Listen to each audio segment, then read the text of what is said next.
Aisha, do you feel like we missed anything or that you might want to redo or restate? I didn't get to ask you a question. Okay, well, hit me, man. I'm fair game.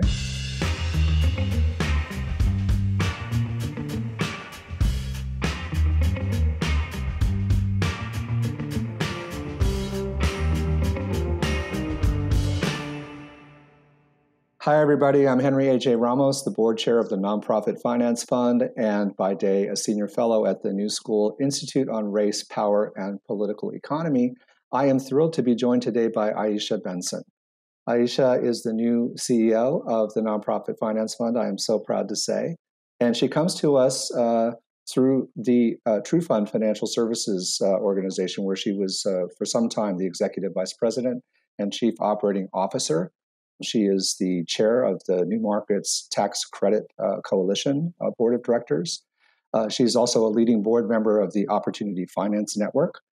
Aisha is a woman of great purpose, dynamism, and achievement. We are so happy to have you on board and excited to learn more about your great story.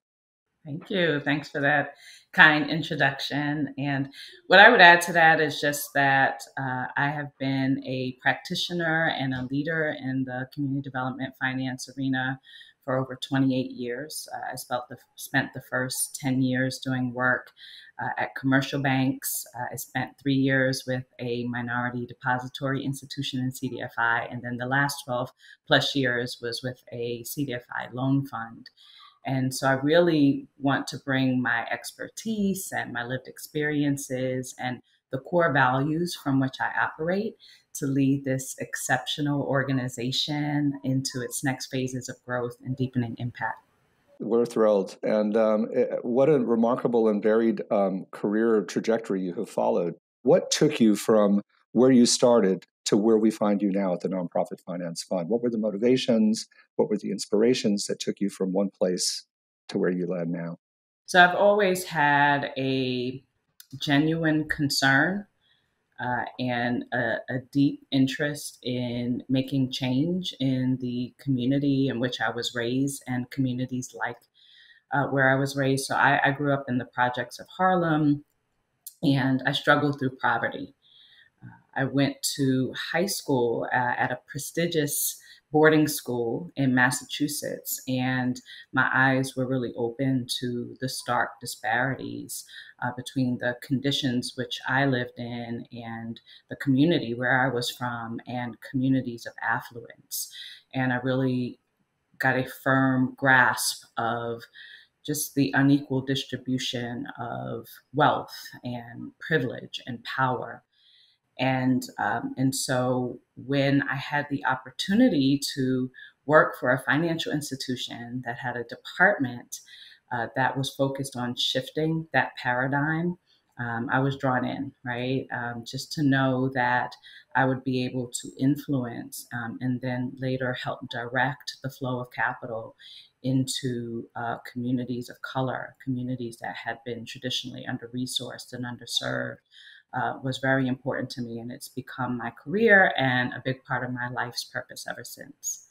You have obviously shown a dedication throughout your life to diversity, equity, and inclusion, which, as you know, at Nonprofit Finance Fund are significant and growing priorities. What is important about the DEI calculus for the community lending field? Why is it important? What difference does it make for us to be a more inclusive space and to be a more diverse field? So let me first say that I know what it is like to be invited into rooms where there are not many people that look like me or think like me. And I've even been invited to express myself and to bring contributions in these settings, but at the same time, to not truly be heard or made to feel like I belong. And so for me, there's no discussion about diversity and equity that does not include inclusion and belonging, right? And so just as I've always wanted to have all of those things, I want the entire staff of Nonprofit Finance Fund to feel equally welcomed, equally valued, equally heard, and equally accepted. And I believe that when that comes together, then we'll be able to deliver that to our clients and communities as well. We'll be able to gain trust. We'll be able to build innovation. I believe that we will actually reach the pinnacle of innovation and impact when all of that is working together.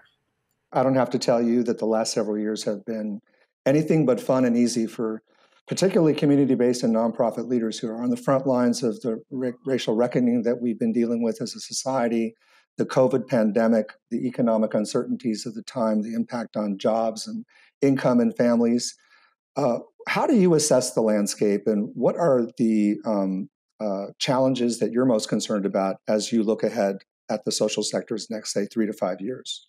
So I think the pandemic really unearthed the vulnerabilities that community centered nonprofits are facing.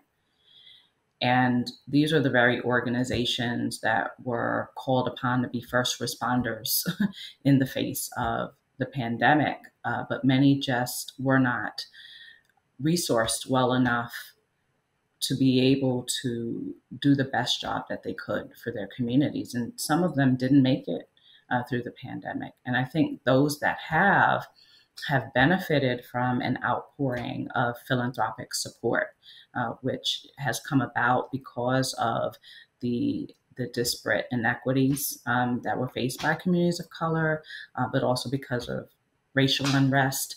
And so these organizations have benefited from unrestricted net assets and other forms of support that weren't there previously. But the question now is, how sustainable is that?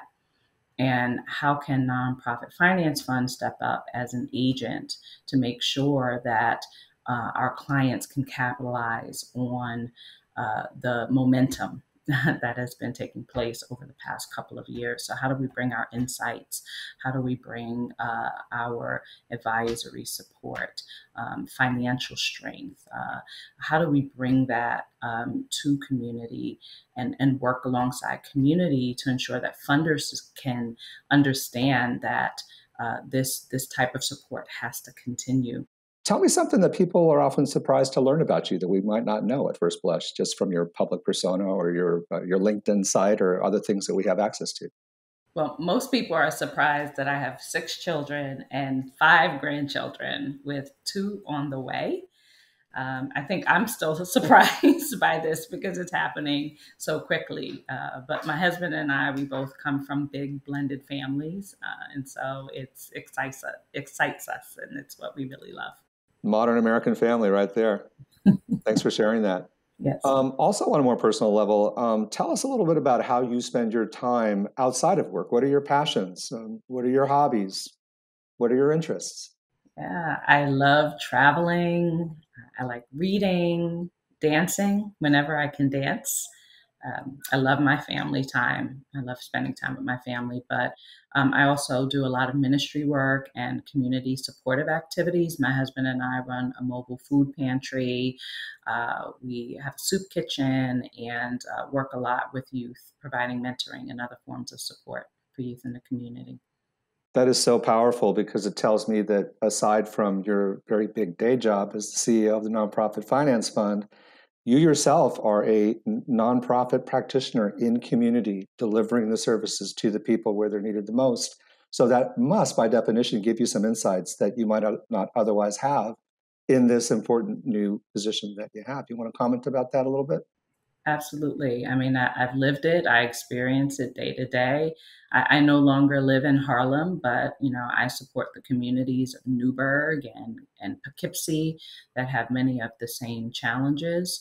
And as a person who's in ministry, I work very closely with community organizations and see how they struggle and see how the power when the faith-based organization and the community organizations come together to serve the needs of community. Well, Aisha, I want to thank you profoundly for answering all the questions I've thrown at you. And maybe you have a couple questions for me that you'd like to ask. So, Henry, tell me, as the chair of Nonprofit Finance Fund's board, what excites you about the work that we do? A lot of it has to do with facing the challenges of the time with knowledge that, although it's daunting, we have value to add. We have something to say. And in the context of the racial reckoning that we've been dealing with as a society, the economic uncertainties, the ups and downs, the COVID crisis, we need strong centers of gravity. We need strong leadership. We need strong exemplars. And it's not just about what you do, it's about how you do it. And the Nonprofit Finance Fund, in the time that I've been engaged with the organization, has excited me because it has shown itself to be more than willing to not just talk about leadership, but to exercise leadership. And that is not always easy or common for a large, significant, and long-standing institution like NFF. So those are things that give me great pride and great hope for the future ahead for the fund. That's very encouraging, and I'm looking forward to working with the board. As we are looking forward to working with you. It's going to be not only productive, it's going to be fun. Wonderful. Thank you so much, Henry.